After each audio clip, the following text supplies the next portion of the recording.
میری بات پر یقین کرو گے؟ پورے مکے والوں نے کہا کہ ہاں یا محمد صلی اللہ علیہ وسلم آپ کی بات پر ہم مان لیں گے، کیونکہ آپ کبھی جھوٹ نہیں بولے، آپ بھوکوں کو کھانا کھلاتے ہیں، آپ مدد کرتے ہیں غریبوں کی، آپ بھوکوں کو ننگوں کو کپڑا پہناتے ہیں، آپ امانت دار ہیں، آپ کی بات کو ذرہ ذرہ پر ہم مان لیں گے۔ جب میرے پیغمبر نے کہا کہ تو سنو، میں تم سے آگاہ کرنا چاہتا ہوں، تمہیں ہوشیاری کرنا چاہتا ہوں، تمہیں ساودھان کرنا چاہتا ہوں۔ بولے کس سے؟ وہ جہنم کے آگ سے، جو جہنم کی آگ ہے اس آگ سے میں تمہیں بچانا چاہتا ہوں۔ بولے کیا کرنا ہے؟ بولے لا الہ الا اللہ تفلحو، پڑھو اللہ کے سوا کوئی معبود نہیں، پڑھو اللہ کے سوا کوئی معبود نہیں۔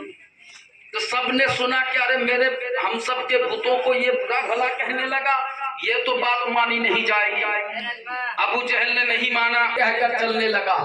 میرے پیغمبر نے آسمان کی طرف منہ اٹھایا، آسمان کی ضرورت نہیں، آپ کو حیران ہونے کی ضرورت نہیں۔ بولے ابو جہل نہیں مانتا نہ مانے، ابو سفیان نہیں مانتا نہ مانے، ابو لہب نہیں مانتا نہ مانے، والد بن مغیرہ نہیں مانتا نہ مانے۔ اے میرے محبوب، تو مجھے مان، میں تجھے مانوں گا، بس تو مجھے لا الہ الا اللہ کا، میں تجھے محمد رسول اللہ کہوں گا۔ گھبرانے کی کوئی ضرورت نہیں۔ تو میرے دوستو، ابو جہل نے ایک خط لکھا، اے حبیب یمنی، ملک شام کا بادشاہ ہے، ملک یم کا بادشاہ ہے، یمن کا بادشاہ کو خط لکھا کہ اے بادشاہ، تو بڑا شکتیشالی ہے، بڑا بہتر ہے، تجھ سے بڑا کوئی بادشاہ اس دنیا میں نہیں ہے۔ یہ خط میں اس وجہ سے لکھ رہا ہوں کہ ہمارے مکے کے اندر جو شانتی کا پیغام تھا اس کو کھلبلانے کے لیے، اس میں فتنہ باز کرنے کے لیے میرا ایک بھتیجا آیا ہے، اس کا فیصلہ کر دے۔ ملک حبیب یمنی جب مکے پہنچے، 3000 لشکر کو لے کر، 3000 لشکر کو لے کر جب مکے پہنچے، ابو جہل نے کہا کہ یہ محمد ہے جو میں ہمارے معبودوں کو برا بھلا کہتا ہے، مکے کے اندر جنگ چھیڑنے والا ہے، مکے کے اندر فتنہ پھیلانے والا ہے، مکے کے اندر ایک اشانتی لانے والا ہے، ان کو تو فیصلہ کر۔ اب وہ بادشاہ جاتا ہے، بولے کہ ٹھیک ہے چلو محمد کے در جاتے ہیں۔ تو وہ ابو جہل کہتا ہے کہ بادشاہ آپ یہیں پر بیٹھو، آپ یہیں بیٹھو، ہم محمد کو بلا کر لاتے ہیں۔ تو بادشاہ کا ایمان دیکھیے، بادشاہ کا عقیدہ دیکھیے، کوئی ایسا ویسا بادشاہ نہیں ہو جاتا۔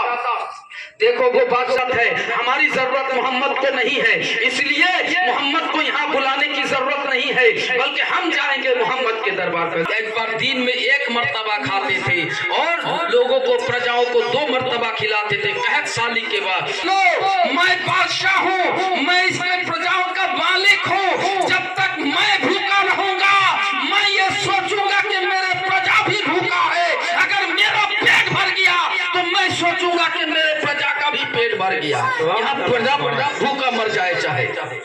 تو نیتا ایسا بننا چاہیے۔ تو بادشاہ نے کہا کہ مجھے محمد کے دربار میں جانا ہے، کیونکہ ہماری ضرورت انہیں نہیں ہے، ہماری ضرورت انہیں نہیں ہے، بلکہ ان کو ضرورت ہے ہماری، تو ہم چلیں گے ان کے دربار میں۔ جب میرے نبی کے دروازے پہ آیا، جب دروازے پہ آواز دی، من دقل بابا، میرے دروازے پہ کون ہے؟ بولے انا ملک الیم، میں یم کا بادشاہ، میں یمن کا بادشاہ حبیب ہوں۔ بولے کہ ٹھیک ہے آتے ہیں۔ بولے کیا بات ہے؟ بولے کیا تم ابو جہل کی چپکے سے جب میں نے دیکھا تو جھولے میں جھول رہا تھا، تیری انگلی جب آسمان کی طرف ایسے ایسے ہو رہی تھی تو میں دیکھ رہا تھا، تیری انگلی جب دائیں جا رہی تھی چاند بھی دائیں طرف جھک رہا تھا، تیری انگلی جب بائیں جا رہی تھی تو وہ چاند بھی بائیں طرف جا رہا تھا۔ اے میرے محبوب، اے میرے پیغمبر، میں تجھ پر ایمان لے کر آیا، اے میرے بھتیجا میں تجھ پر ایمان لے کر آیا۔ میں نے دیکھا کہ سارے بچوں کے پاس مٹی کے گڑیے، مٹی کے پتلے ہوتے تھے کھلنے، لیکن تجھے اللہ نے ایسا نور بنایا ہے کہ اللہ نے کھلونا بھی نور کا دے دیا۔